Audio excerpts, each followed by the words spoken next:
Hello बच्चों, कैसे हो सब? बढ़िया। बच्चों, आज हम लोग क्लास 12th में हैं और क्लास 12th के प्रीवियस लेक्चर्स में बेटा हम लोगों ने कुछ न्यूमेरिकल्स के साथ डीलिंग किया था और जो चैप्टर हम लोग का चल रहा था वो चल रहा था मूविंग चार्ज एंड मैग्नेटिज्म। तो मूविंग चार्ज मैग्नेटिज्म का नेक्स्ट पार्ट है बेटा आपका torque on a current loop moving coil galvanometer. बहुत ही इंपॉर्टेंट टॉपिक है। क्लास 12th में आपके बोर्ड एग्जाम में सबसे ज़्यादा क्वेश्चंस अगर पूछे जाते हैं तो मैग्नेटिज्म चैप्टर से ज़्यादा पूछे जाते हैं। करंट इलेक्ट्रिसिटी, मैग्नेटिज्म, इसमें से ज़्यादा क्वेश्चंस आते हैं आपका। ठीक है, तो मैग्नेटिज्म चैप्टर का ही पार्ट है, ये है आपका torque on a current loop. तो फिलहाल टॉर्क की बात बाद में करेंगे। सबसे पहला जो मैं आपको टॉपिक बताना चाहता हूँ वो मैं बताना चाहता हूँ कि what is the meaning of magnetic dipole. एक मैग्नेटिक डाइपोल का मतलब क्या होता है? तो देखो बेटा, याद करो, जब मैं आप लोगों को इलेक्ट्रोस्टैटिक्स पढ़ा रहा था तो इलेक्ट्रोस्टैटिक्स में मैंने आप लोगों से बताया था कि what is the meaning of electric dipole.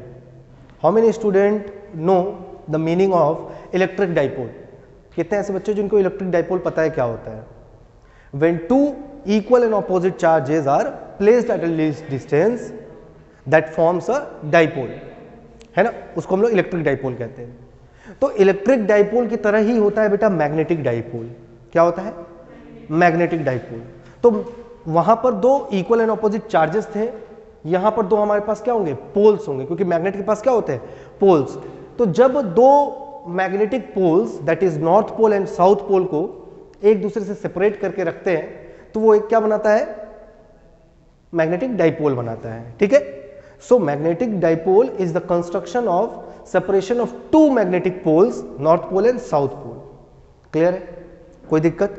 अगर मैं आपसे मैग्नेट के बारे में कुछ बात करूं तो आपको समझ में आना चाहिए बेटा कि मैग्नेट के पास दो पोल्स होते हैं, north pole and south pole, और इन दोनों को मिलाने वाले जो इमेजिनरी लाइन होता है इसको हम लोग कहते हैं मैग्नेटिक एक्सिस कहते हैं। क्या कहते हैं बेटा? Magnetic axis. तो जब किसी मैग्नेटिक डाइपोल को किसी यूनिफॉर्म मैग्नेटिक फील्ड में रखते हैं, यस कम, सो यहां पर बेटा मेरे पास एक मैग्नेटिक डाइपोल है। मैंने कहा कि whenever two magnetic poles, north poles and south pole, are separated at a point at a distance, that forms a magnetic dipole. एक मैग्नेटिक डाइपोल बनता है। Whenever these dipoles are placed in a magnetic field, uniform magnetic field, These magnetic dipole experiences a force, एक force feel करता है जिसके वजह से ये घूमने का प्रयत्न करता है, प्रयास करता है, और अगर ये फ्री टू मूव है, घूमने के लिए फ्री है, तो ये मूव करके अपने एक्सिस को, ये जो एक्सिस मैंने बनाया हुआ है इमेजिनरी लाइन, इस एक्सिस को मैग्नेटिक फील्ड के डायरेक्शन में ले जाने की कोशिश करता है। क्लियर है? समझ में आई बात? सो अगर मैं आपसे बोलूं कि what is magnetic dipole, so magnetic dipole is the construction of two magnetic poles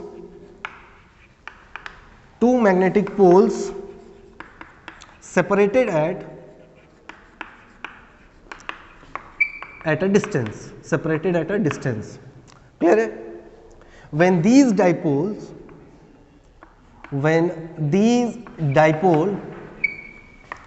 placed in a uniform magnetic field,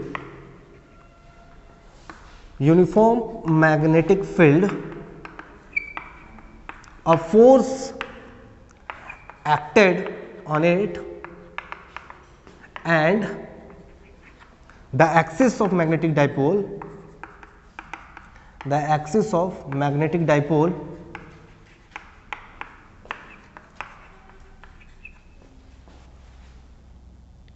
aligned with magnetic field.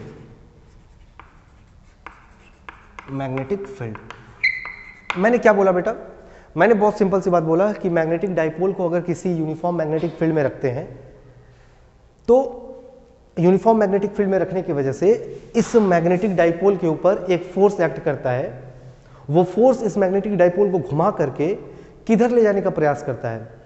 Magnetic field lines के अलाइन करने की कोशिश करता है। किसको? एक्सिस को। फॉर एग्जांपल, अगर यहां पर मेरे पास ये यूनिफॉर्म मैग्नेटिक फील्ड है बेटा, और यहाँ पर मैंने एक डाइपोल को रख दिया, दो पोल्स हैं, north pole and south pole. तो इसके एक्सिस क्या होंगे, ये इसका एक्सिस होगा बेटा ऐसे करके, तो ये घूम करके एक्सिस के अलाइन होना चाहता है। This magnetic axis wants to align with magnetic field lines. Is it clear? कोई दिक्कत यहाँ तक? यहाँ तक समझ में है? चलो, सो ये this is all about magnetic dipole. ठीक है, इतना आपको पढ़ना है मैग्नेटिक डाइपोल में। अब जैसे जैसे आगे रिक्वायरमेंट आएगी मैं मैग्नेटिक डाइपोल को और भी एक्सप्लेन करता रहूँगा। ठीक है, कोई दिक्कत? मैग्नेटिक डाइपोल मोमेंट का मैंने फॉर्मूला भी नहीं लिखा हुआ है, केवल मैंने आपको बताया मैग्नेटिक डाइपोल होता क्या है। दूसरी बात, अगर मेरे पास एक करंट कैरिंग कॉइल है, फॉर एग्जांपल ये अगर एक करंट कैरिंग कॉइल है बेटा मेरे पास, जिसमें करंट इस तरीके से मूव कर रहा है, करंट इस तरह से मूव कर रहा है, तो इस कॉइल के ऊपर भी तो north pole south pole create होगा, तो ये भी एक क्या बनाएगा, डाइपोल फॉर्म करेगा। ठीक है, हमें पता है कि किसी भी कंडक्टर में अगर करंट को फ्लो कराते हैं तो वो मैग्नेट बन जाता है, तो मैग्नेट बनेगा तो नॉर्थ पोल और साउथ पोल तो होगा ही ना। तो यानी कि किसी भी करंट कैरिंग कंडक्टर में, चाहे वो कॉइल हो चाहे स्ट्रेट कंडक्टर हो, उनके पास नॉर्थ पोल साउथ पोल होता है और वो एक डाइपोल फॉर्म करता है। जब इन डाइपोल्स को एक्सटर्नल यूनिफॉर्म मैग्नेटिक फील्ड में रखते हैं, उनके ऊपर एक फोर्स एक्ट करता है जो कि इस डाइपोल को क्या करता है, घुमाने की कोशिश करता है, और घुमा करके मैग्नेटिक एक्सिस को मैग्नेटिक फील्ड लाइंस के अलाइन करने की कोशिश करता है। ठीक है, एक बार अगर magnetic axis magnetic uniform magnetic field के साथ अलाइन हो जाता है तो उसके ऊपर कोई भी फोर्स लगना बंद हो जाता है, उसके ऊपर कोई भी फोर्स नहीं लगता है। यहां तक समझ में आई बात? क्यों नहीं फोर्स लगता है? क्योंकि force on a current carrying conductor is given by F = BIL sin theta. और अगर मैग्नेटिक एक्सिस और यूनिफॉर्म मैग्नेटिक फील्ड के बीच में अगर जीरो एंगल बन गया तो साइन थीटा की वैल्यू कितनी हो जाएगी, जीरो हो जाएगी, और फोर्स क्या हो जाएगा, जीरो हो जाएगा। समझने की बात? क्लियर है? कोई दिक्कत? यहां तक बिल्कुल समझ में आ गई बात? तो ठीक है बेटा, वीडियो को पॉज करो, इसको नोट डाउन करो, आगे बढ़ते हैं।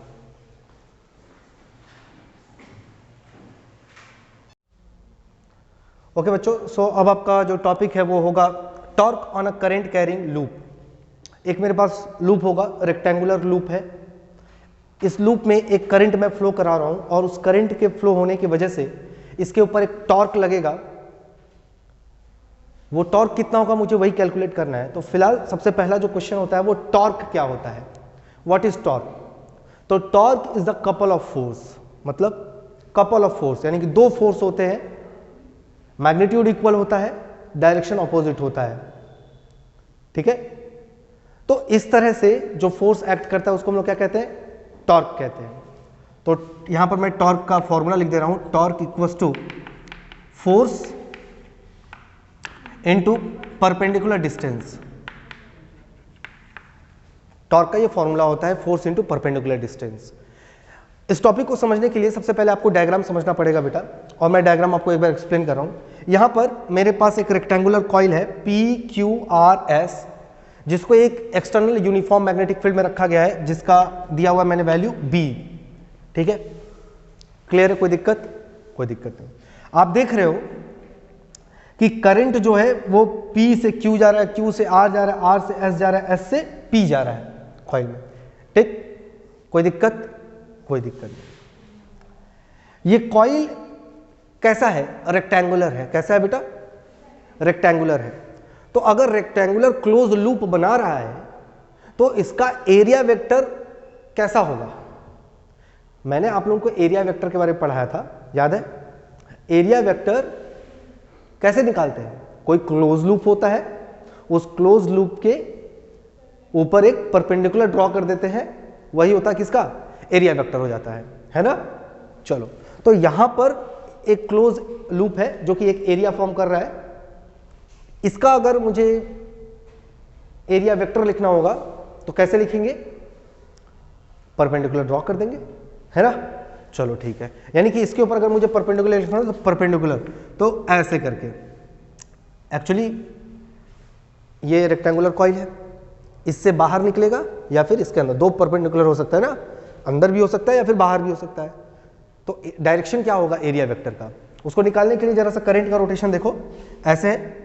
तो एरिया वेक्टर का रोटेशन फाइंड आउट करने के लिए अपने इस फिंगर को, राइट हैंड के इस फिंगर्स को करंट के डायरेक्शन में कर्ल करते हैं, जो थंब का डायरेक्शन होता है वही एरिया वेक्टर का होता है।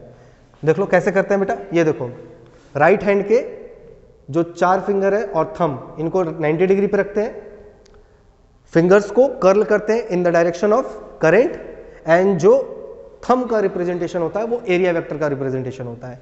तो यहां पर देखो कर्ल किए, किधर जा रहा है, इनसाइड, तो यानी कि यहां पर जो एरिया वेक्टर का डायग्राम डायरेक्शन होगा वो कैसा होगा, वेक्टर ए मैंने बना दिया इनसाइड। अच्छा सिमिलरली यहां पर भी अंदर की तरफ होगा, देखो मैंने दिखाया हुआ है एरिया वेक्टर इनसाइड, क्लियर है। एरिया वेक्टर, अब यहां पर देखो एरिया वेक्टर और मैग्नेटिक फील्ड के बीच में एंगल कितना है, एरिया वेक्टर और मैग्नेटिक फील्ड के बीच में एंगल कितना है, यहां तक समझ में आ गई बात। चलो अब एरिया वेक्टर का क्या रोल है अभी आपको समझ में आ जाएगा। दूसरी बात, मुझे इसके ऊपर क्या निकालना है, टॉर्क निकालना है। मैंने अभी टॉर्क के बारे में बताया आपको कि torque is what, couple of force, क्या होता है, कपल ऑफ फोर्स, दो फोर्सेस लगते हैं। तो सबसे पहले हम लोग बात कर लेते हैं बेटा कि रेक्टेंगुलर कॉइल के ऊपर कितने तरह की फोर्सेस लग रही है, कितने फोर्सेस एक्ट कर रही है। तो मेरे पास यहां पर देखो, अगर इस फिगर की मैं बात करूं, इस डायग्राम की मैं बात करूं, तो 4 अलग अलग कंडक्टर्स हैं हमारे पास, इन चारों के ऊपर फोर्स लगेगा, बोलो हाँ या ना। सपोज कर लेते हैं इनका जो लेंथ है बेटा वो L है और इसका जो ब्रेथ है वो क्या है, B है, क्लियर है। तो अगर मैं PQ की बात करूं, फोर्स ऑन PQ की बात करूं, तो फोर्स FPQ कितना होगा बेटा, IBL sine theta sine 90 degree, क्योंकि देखो कंडक्टर मैग्नेटिक फील्ड के साथ 90 डिग्री का एंगल बना रहा है ना, तो साइन 90, तो रहने देते हैं इसको, है ना, साइन 90 की वैल्यू 1 हो जाती है। तो फोर्स ऑन PQ मुझे मिल गया। अच्छा फोर्स ऑन PQ तो मिल गया आपको, डायरेक्शन क्या होगा फोर्स ऑन PQ के ऊपर, डायरेक्शन निकालेगी क्या, फ्लेमिंग्स लेफ्ट हैंड रूल लगा देते, तो फादर मदर चाइल्ड, तो मैग्नेटिक फील्ड इस डायरेक्शन में, करंट ऊपर की तरफ, फोर्स किधर की तरफ, इनसाइड, देख लो फोर्स इनसाइड जा रहा है ना, तो यानी कि यहां पर जो फोर्स लग रहा है वो कैसा लग रहा है बेटा, इनसाइड लग रहा है। तो ऐसे करके बना देते हैं अंदर की तरफ, ठीक, okay. Force on QR, FQR, force on QR की बात कर लें तो क्या होता है बेटा, BIL साइन थीटा, यही तो फॉर्मूला होता है। तो IBL की जगह पे B साइन थीटा, ठीक है, क्लियर है। अब देखो जो इसके ऊपर फोर्स लगेगा, मैग्नेटिक फील्ड के साथ कितना एंगल बना रहा है, कॉइल मैग्नेटिक फील्ड के साथ कितना एंगल बना रहा है, 0 बना रहा है, 0 बना रहा है, तो फोर्स कितना हो जाएगा, 0। अच्छा इसी तरह से अगर RS की बात करते हैं, FRS की बात कर ले बेटा, RS की बात कर ले तो कितना हो जाएगा, IBL, ये भी sine 90, F equals to IBL, अरे RS यही तो हुआ। अब इसका डायरेक्शन निकाल लेते हैं, कैसा होगा, आउटसाइड, अरे magnetic field, current and outside, तो ये बनाते हैं आउटसाइड ऐसे करके, ठीक, क्लियर, कोई दिक्कत। तो FPQ, FQR, FRS मुझे मिल गया।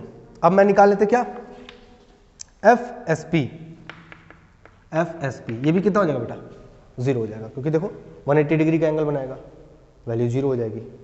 तो यहां पर मुझे अलग अलग कंडक्टर्स के ऊपर फोर्स की वैल्यू मिल गई, ठीक है। इसके ऊपर फोर्स जो हो गया वो 0 हो गया, इसके ऊपर भी फोर्स 0 हो गया, यानी कि 2 फोर्सेस एक्ट कर रहे हैं, एक अंदर की तरफ एक बाहर की तरफ, है ना। और जब भी किसी कॉइल के ऊपर 2 फोर्सेस एक्ट करे, डायरेक्शन अलग अलग हो, तो क्या हो जाएगा, हो क्या जाएगा, घूम जाएगा ना। देखो टॉर्क एक्ट करने का नियम क्या है, टॉर्क एक्ट करने का नियम होना चाहिए, टॉर्क लगेगा तब जब पहला जो फोर्स होना चाहिए वो कपल होना चाहिए, फोर्स होना चाहिए वो क्या होना चाहिए, कपल ऑफ फोर्स होना चाहिए। कपल ऑफ फोर्स का मतलब है क्या, डायरेक्शन अपोजिट हो, अमाउंट इक्वल हो, है ना, मतलब फोर्स का जो मैग्नीट्यूड है वो सेम होना चाहिए और डायरेक्शन क्या होना चाहिए, ऑपोजिट होना चाहिए। सेकंड है line of action of force अलग होना चाहिए, line of action of force क्या होना चाहिए, डिफरेंट होना चाहिए, डिफरेंट होना चाहिए। Line of action of force का मतलब क्या है बेटा, कि देखो जैसे line of action of force का मतलब हो गया, जैसे ये कंडक्टर था, अगर ये फोर्स इधर की तरफ खींचता, ये फोर्स इधर की तरफ खींचता, तो जो line of action of force क्या है, सेम हो गया। तो इसके ऊपर क्या टॉर्क लगेगा, नहीं लगेगा। टॉर्क लगने के लिए 2 नियम होने चाहिए, फोर्स का होना चाहिए कपल यानी कि इक्वल मैग्नीट्यूड का होना चाहिए, डायरेक्शन ऑपोजिट होना चाहिए। दूसरा होना चाहिए line of action of force different होना चाहिए। तो अगर ये फोर्स पकड़ के इधर खींचता, ये वाला फोर्स पकड़ के इधर खींचता, तो दोनों का लाइन ऑफ एक्शन सेम हो जाता, तो ये रोटेट नहीं कर पाता, टॉर्क ही नहीं लगता इसके ऊपर। लेकिन इस वाले केस में देखो, एक अंदर की तरफ लग रहा है, एक बाहर की तरफ लग रहा है, यानी कि एक कंडक्टर के ऊपर जो फोर्स का लाइन ऑफ एक्शन है वो किधर की तरफ है, ऐसे करके है, तो इसका लाइन ऑफ एक्शन ये वाला हो गया, और ये वाला किधर की तरफ, इधर की तरफ, इसका लाइन ऑफ एक्शन क्या हो गया, इधर की तरफ हो गया। डिफरेंट हो गया ना लाइन ऑफ एक्शन, तो लाइन ऑफ एक्शन डिफरेंट हो गया तो क्या लग जाएगा, टॉर्क लग जाएगा। यहां तक समझ में आई बात, कोई दिक्कत, पक्का। टॉर्क कब लगेगा, टॉर्क के लगने के दो नियम हैं, फोर्स का कपल होना जरूरी है, यानी कि दोनों तरफ फोर्स लगना जरूरी है। Line of action of force जो होना चाहिए वो क्या होना चाहिए, डिफरेंट होना चाहिए। अगर एक पकड़ के फोर्स इधर खींच रहा है, एक पकड़ के फोर्स इधर खींच रहा है, इक्वल अमाउंट है और डायरेक्शन अपोजिट है, तो क्या ये मूव कर पाएगा, नहीं, जीरो डिस्प्लेसमेंट हो जाएगा ना। लेकिन अगर यही एक फोर्स अंदर की तरफ लग रहा है, इसको पकड़ के कोई अंदर खींच रहा है, इसको पकड़ के कोई बाहर खींच रहा है, तो अब तो ये रोटेट कर जाएगा। तो ये रोटेशन क्यों हुआ, ये रोटेशन क्यों हुआ, क्योंकि फोर्स कपल लगा, करेक्ट है, लाइन ऑफ एक्शन सेम नहीं था, इस वजह से ये घूमा। लाइन ऑफ एक्शन, एक का लाइन ऑफ एक्शन ये है, दूसरे का लाइन ऑफ एक्शन ये है, दोनों का लाइन ऑफ एक्शन क्या है, चेंज है। सेम लाइन ऑफ एक्शन होता तो क्या हो जाता, सेम लाइन ऑफ एक्शन रहता तो रोटेट ही नहीं करता, है ना। फोर्स हुआ इक्वल है, ऑपोजिट है, कैंसिल हो जाता, इसके ऊपर नेट फोर्स क्या हो जाता, जीरो हो जाता। अभी भी इसके ऊपर नेट फोर्स कितना है, इसके ऊपर नेट फोर्स कितना है, जीरो है, डायरेक्शन इक्वल एंड ऑपोजिट है फोर्स का, तो नेट फोर्स जीरो है। लेकिन नेट फोर्स जीरो होने का मतलब ये नहीं है कि टॉर्क भी जीरो हो जाएगा। टॉर्क का जीरो होने का मतलब किसके ऊपर डिपेंडेंट है, line of action of force के ऊपर डिपेंडेंट है। Line of action of force अगर सेम होगा तो टॉर्क जीरो हो जाएगा, line of action of force अगर डिफरेंट होगा तो टॉर्क एग्जिस्ट करेगा, लेकिन नेट फोर्स तभी भी क्या रहेगा, जीरो रहेगा। समझ आ गई बात, ये बेसिक चीजें थी जो आपको मैंने समझाया अभी, ठीक। अब अभी भी मैंने बात नहीं किया, ठीक। चलो अब दूसरा केस है कि अब मैंने इस कॉइल को रोटेट करा दिया ऐसे करके, थोड़ा सा थीटा एंगल पे, किधर की तरफ, ऐसे था कॉइल, ऐसे करके रोटेट कराया, ठीक। अब आओ पी क्यू आर एस के ऊपर, देखो पी क्यू आर एस पहले का पोजीशन मैंने बनाया हुआ है, उसके बाद रोटेट कराने के बाद का पोजीशन है, ऐसे बनाया हुआ है, दिख रहा है, कोई दिक्कत, क्लियर है ना। देखो सबको दिख रहा है ना बेटा, ऐसे करके रोटेट करने के बाद, ठीक, थीटा एंगल पे रोटेट कराया है। थीटा एंगल किसके साथ, मैग्नेटिक फील्ड के साथ, ठीक। अब देखो एरिया वेक्टर अगर ऐसे था तो ऐसे था, मैग्नेटिक फील्ड ऐसे, तो एरिया और मैग्नेटिक फील्ड के साथ कितना एंगल बना रहा था, 90 डिग्री बना रहा था। अब मैंने इसको ऐसे रोटेट करा दिया, कंडक्टर को ऐसे, मैग्नेटिक फील्ड तो अभी भी ऐसे ही है, लेकिन इसको मैंने ऐसे रोटेट करा दिया, तो ये कॉइल ऐसे घूमेगा तो इसका एरिया वेक्टर भी तो घूमेगा। अब थीटा कितना हो गया एंगल, मैग्नेटिक फील्ड और एरिया वेक्टर में कितना एंगल हो गया, थीटा। एक पेज दो, एक पेज दो,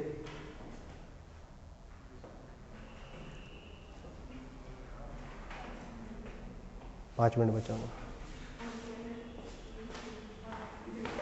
देखो ये है, इसके ऊपर एरिया वेक्टर कैसा होगा, इनसाइड होगा, है ना, ऐसे करके इनसाइड है, ठीक, ऐसे करके। अब मैंने इसको अगर घुमा दिया तो इसके साथ जो पेन लगा हुआ था ऐसे करके ये घूम रहा है, तो एरिया भी तो घूम रहा है, लेकिन मैग्नेटिक फील्ड तो अभी भी सेम है, तो मैग्नेटिक फील्ड और एरिया वेक्टर के साथ कितना एंगल क्रिएट हो रहा है, थीटा डिग्री क्रिएट हो रहा है, क्लियर है। चलो शाबाश। तो अब मैं बात करने जा रहा हूं आपको कि टॉर्क निकालना है मुझे, कि टॉर्क कैसे निकलेगा, तो ध्यान से देखना, ये इरेज कर दे रहा हूं, ये चाहो तो साइड में आप लोग नोट डाउन कर लेना, ठीक है, इंपॉर्टेंट है। टॉर्क लगने का कॉज है ये, टॉर्क कब लगेगा उसका क्या है, कॉज है। अब जरा सा देखो इस वाले केस में देखो, करंट का डायरेक्शन ऊपर की तरफ है P Q, direction of force inside, direction of force कैसा होगा बेटा, इनसाइड होगा, यहां पर क्या होगा, आउटसाइड होगा। अच्छा अब भी ये क्या जीरो हो जाएगा क्या, फोर्स इसके ऊपर, यहां पर तो जीरो था, लेकिन क्या इस केस में भी फोर्स जीरो हो जाएगा, नहीं, इस केस में फोर्स जीरो नहीं होगा, और इस केस में भी फोर्स जीरो नहीं होगा, क्योंकि एंगल पहले 90 डिग्री, पहले एंगल 0 डिग्री क्रिएट हो रहा था ना कंडक्टर में, और मैग्नेटिक फील्ड में ऐसे रखा हुआ था तो जीरो एंगल क्रिएट हो रहा था, लेकिन अब घुमा दिए तो दोनों के बीच में एंगल क्रिएट हो गया ना, अब तो फोर्स जीरो नहीं होगा ना, यानी कि अब फोर्स एग्जिस्ट करेगा। लेकिन यहां पर क्यू आर की तरफ जो फोर्स का डायरेक्शन होगा वो ऊपर की तरफ होगा और क्यू एस की डायरेक्शन जो होगा फोर्स के वो नीचे की तरफ होगा। तो इक्वल फोर्स है, अरे साइड तो सेम है ना, अगर साइड सेम है तो फोर्स का मैग्नीट्यूड इक्वल हो जाएगा, है ना। अगर ये देखो क्यू आर कितना साइड है, बी है, पी एस कितना साइड है, बी है, तो दोनों का साइड बी है, करंट क्या है, सेम फ्लो कर रहा है, तो फोर्स का जो अमाउंट होगा दोनों का सेम होगा, लेकिन डायरेक्शन क्या है, ऑपोजिट है। तो अगर डायरेक्शन ऑपोजिट है तो इसका और इसके ऊपर जो फोर्स एक्ट कर रहा है वो क्या हो गया, जीरो हो गया। केवल दो फोर्स एक्ट कर रहा है, ये वाला और ये वाला, जो इसको क्या करेगा, टॉर्क प्रोड्यूस करेगा। क्लियर है। तो टॉर्क अब लगेगा इसके ऊपर, टॉर्क लगेगा। तो टॉर्क का अगर मुझे फॉर्मूला निकालना है तो टॉर्क इक्वल्स टू क्या होता है बेटा, फोर्स इनटू परपेंडिकुलर डिस्टेंस। जरा सा देखो, फोर्स ये नहीं कि इसके ऊपर बी आई एल लग रहा है, इसके ऊपर भी बी आई एल लग रहा है, तो दोनों फोर्स को ले लेंगे, कोई एक फोर्स लेना है आपको, ठीक है। तो एक फोर्स ले लेते हैं बी आई एल, ठीक है। अब यहां पर बात करते हैं डिस्टेंस की, परपेंडिकुलर डिस्टेंस की। तो परपेंडिकुलर डिस्टेंस किसका, दोनों फोर्सेस के बीच का परपेंडिकुलर डिस्टेंस। तो एक फोर्स इधर है बेटा, एक फोर्स इधर है, एक इधर की तरफ, तो दोनों फोर्सेस के बीच का परपेंडिकुलर डिस्टेंस यही तो होगा, बोलो यही वाला होगा। और अगर ये वाला एरिया वेक्टर के साथ मैग्नेटिक फील्ड अगर थीटा एंगल क्रिएट कर रहा है तो ये कितना होगा, ये भी थीटा होगा। ज्योमेट्री इस्तेमाल किया है, बस सिंपल सा ज्योमेट्री है, ठीक है। आप कैसे करोगे, देखो बेटा, अगर ये थीटा यहां पर बना रहा है तो ये कितना बनाएगा, अरे एरिया वेक्टर यहां के साथ 90 डिग्री क्रिएट कर रहा है ना, तो इसके साथ ये वाला 90 डिग्री, तो अगर ये पूरा 90 डिग्री तो यहां पर ये 90 डिग्री, ये 90 डिग्री, तो ये कितना, कैलकुलेट करना, ठीक है। नहीं आएगा तो एक बार पूछना, फिर बताऊंगा। तो फिलहाल ये एंगल थीटा है, टाइम कम है इसलिए जल्दी बता रहा हूं, ठीक। ये एंगल थीटा हो जाएगा आपका। अगर ये थीटा है तो ये साइड कितना है बेटा, बी, ये साइड तो बी ही है ना, अरे भाई यही तो है, ये देखो बी लिखा हुआ मैंने, तो ये अगर बी है बेटा तो ये कितना हो जाएगा, बेस इसका, ये बी है, हाइपोटेनियस इसका बी है, और ये बेस किस में जाता है, ये थीटा यहाँ पर है, परपेंडिकुलर ना, तो परपेंडिकुलर अपॉन हाइपोटेनियस साइन में जाएगा ना, तो यानी कि परपेंडिकुलर अपॉन हाइपोटेनियस, यहाँ लिख देता हूँ, sine theta equals to perpendicular that is x suppose कर लेते हैं अपॉन बी। तो एक्स की वैल्यू कितनी आ गई बेटा, बी साइन थीटा, तो परपेंडिकुलर डिस्टेंस यही तो हुआ, इसकी वैल्यू कितनी आई, B sine theta, B sine theta. तो torque tau equals to B I L B sine theta, B I L B sine theta, tau equal to L into B क्या बेटा, ए, B I A है ना, sine theta, ये torque की value हो गई। Clear है। A length into breadth is A, और इसीलिए मैंने एरिया वेक्टर का नाम लिया था यहाँ पे, एरिया किसका, रेक्टेंगुलर कॉइल का, ठीक है। तो यहां पर मुझे मिल गया B I A sine theta, ठीक। अगर टॉर्क को मैक्सिमम लगना है तो थीटा की वैल्यू कितनी होनी चाहिए, टाउ मैक्स कितना होना चाहिए बेटा, B I A sine 90 degree, theta should be 90 degree for maximum torque, तो कितना हो जाएगा tau max, B I A, B I A, बोलो हाँ या ना। अच्छा चलो, टॉर्क मैक्सिमम हो गया आपका। अब सपोज कर लो कि there are N number of turns, there are N number of turns, तो कितना हो जाएगा tau, N I A B, this is torque. Clear है, कोई दिक्कत यहां तक। ये था बेटा टॉर्क का आपका क्या इक्वेशन, किसके लिए, torque on a current loop moving coil galvanometer का सेकंड टॉपिक था, torque on a current carrying loop. तो इसका कुछ एजम्पशंस होगा, वो अपने मन से लिखना। आप लोग क्या लिखोगे, let us suppose a rectangular coil P Q R S, length L, breadth B, in which I current is flowing, place in a magnetic field, area vector inside perpendicular to the plane, ठीक है। तो चलो, उम्मीद करते समझ में आया होगा। इस वीडियो को पॉज करना, इसको नोट डाउन करो। आज का लेक्चर खत्म करते हैं, कल मिलेंगे, ठीक। इसको नोट डाउन कर लो बेटा।